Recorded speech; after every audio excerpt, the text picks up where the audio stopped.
This video is going to be about a fairly cheap and simple spring compressor that can help you take apart the rear pulley of a lot of different scooters. So this is the rear pulley from one of my two-stroke scooters. And if you look inside there, you can see that there's a spring. And that's what I call the Contra spring. A lot of people will call that the torque spring or the mainspring.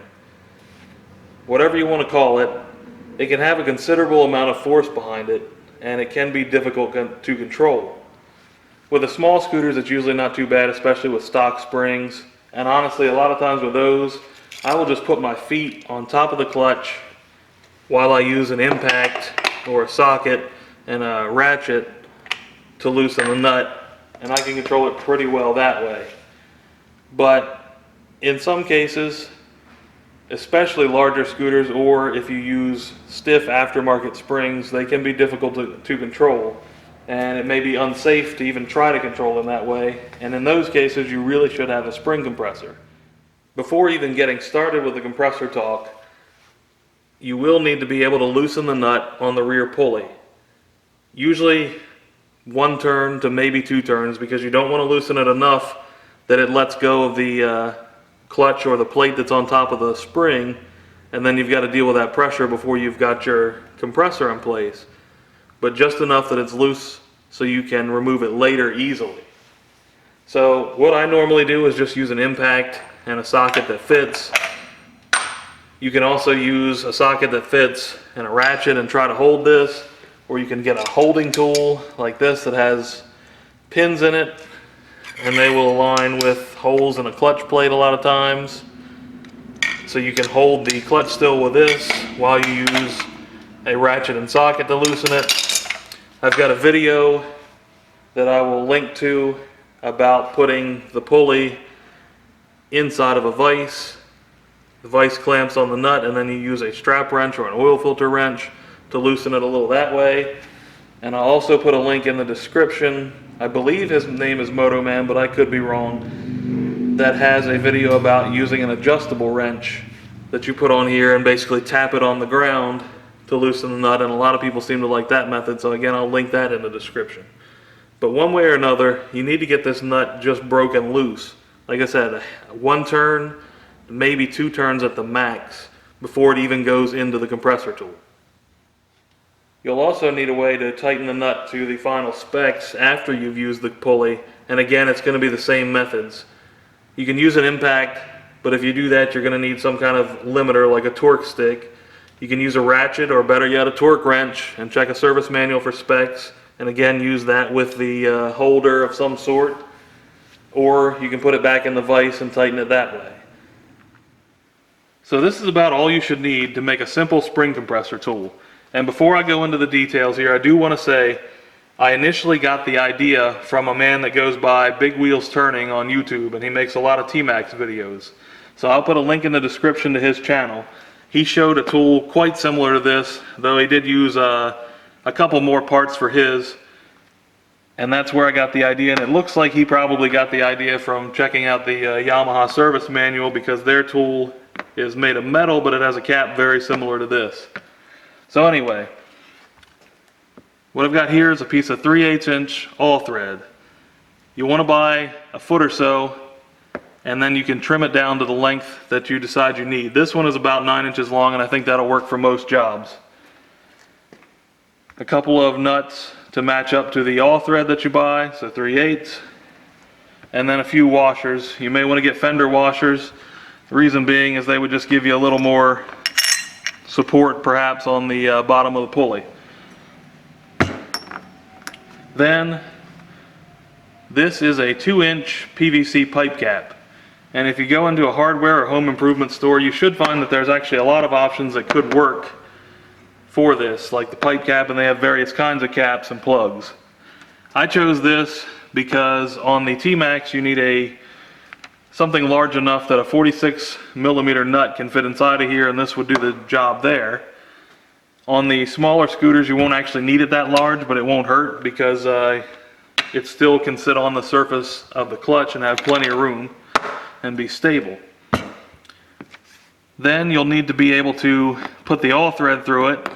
So what you have to do is just drill through the very center of the cap. Or in some cases you can actually find options that already have a hole in them. That's up to you what you choose exactly. Again, this is just a simple one-piece option. Also, this will sit on top of the pulley. On some large scooters you may not have a clutch here, so you'll just have a cap, but either way this will fit on the cap of a T-Max and it will fit on top of the clutch, as you can see, of these small scooters. And you need to be able to access the nut inside of there while this cap is in place. So all I did for that is just to hacksaw off the edges. So make one cut down near the edge on each side, and then I turned it and cut in this way until I met up with that cut, and that gave me these nice windows so I could get in and access the nut here. So that's really all there is to the tool, and I think altogether it was around $10. I don't exactly remember what this stuff was. The pipe cap was, I think, $2 or $2.50, somewhere in that range. So it's pretty cheap and it's worked for me. So now let's get this stuff together and you can see how it works. So to begin with, I'm just going to put a nut onto one end of the all thread. Thread that on enough that you're certain it's secure, so you've got a little bit of the all thread sticking out of one end. Then I'm going to put on a couple of washers, and those are going to be the washers that will go up against the back side of the pulley. So I'll go ahead and slide my pulley over the all thread, and then you can see how the washers are going to press against the center section of the pulley. Then the cap goes on top of that, and I use a washer on top of the cap, and then I go ahead and thread a nut all the way down until it's up against the washer.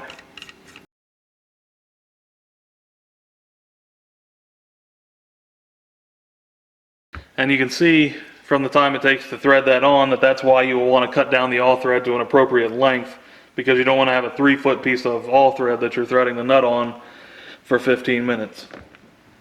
Now you'll need either 2 wrenches or a wrench and a socket and ratchet that fit the nuts that you're using on your compressor. So in this case it's 3/8, I'm using 9/16 tools.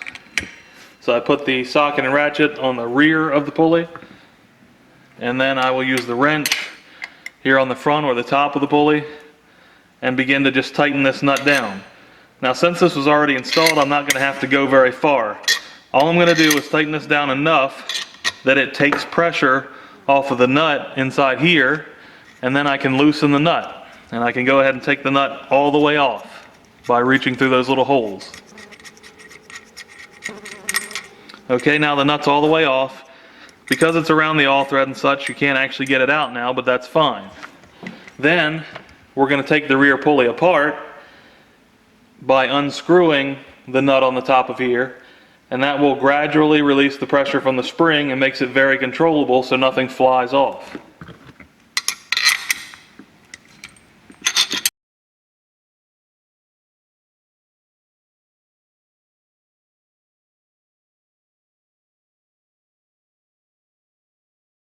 So now you can see there's no pressure on anything. I can go ahead and disassemble this, take off the nut, the washer, the cap, and remove the all thread.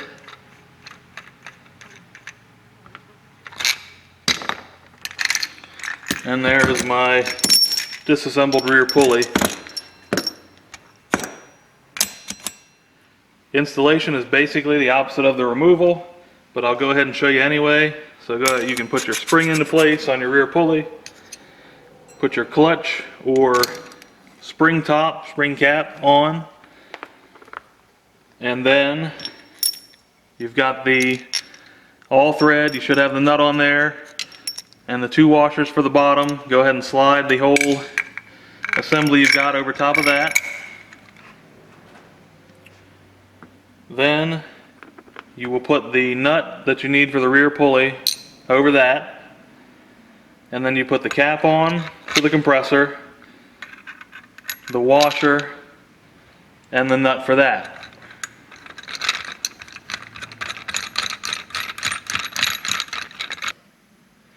Then I will put a socket and ratchet on the bottom nut, and I will use a wrench to begin to tighten this nut on the top, and that should start to push the clutch down and compress that spring.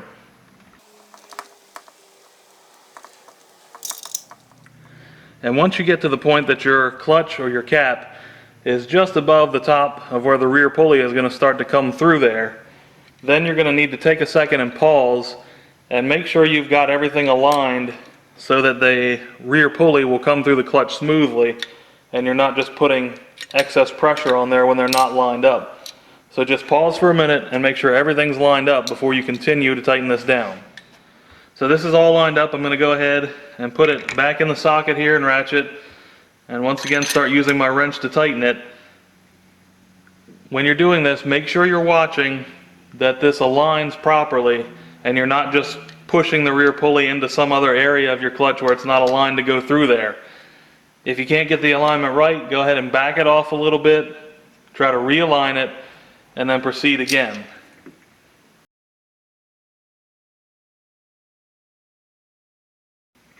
So now that's pretty snug.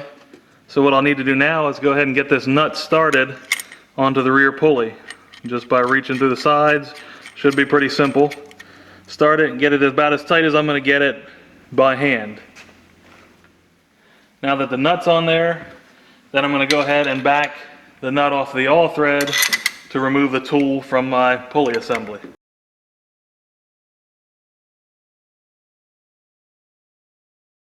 Okay, once the nut's off, again remove the cap and the washer. You can go ahead and take your awl thread out and the other parts, and then there's your pulley.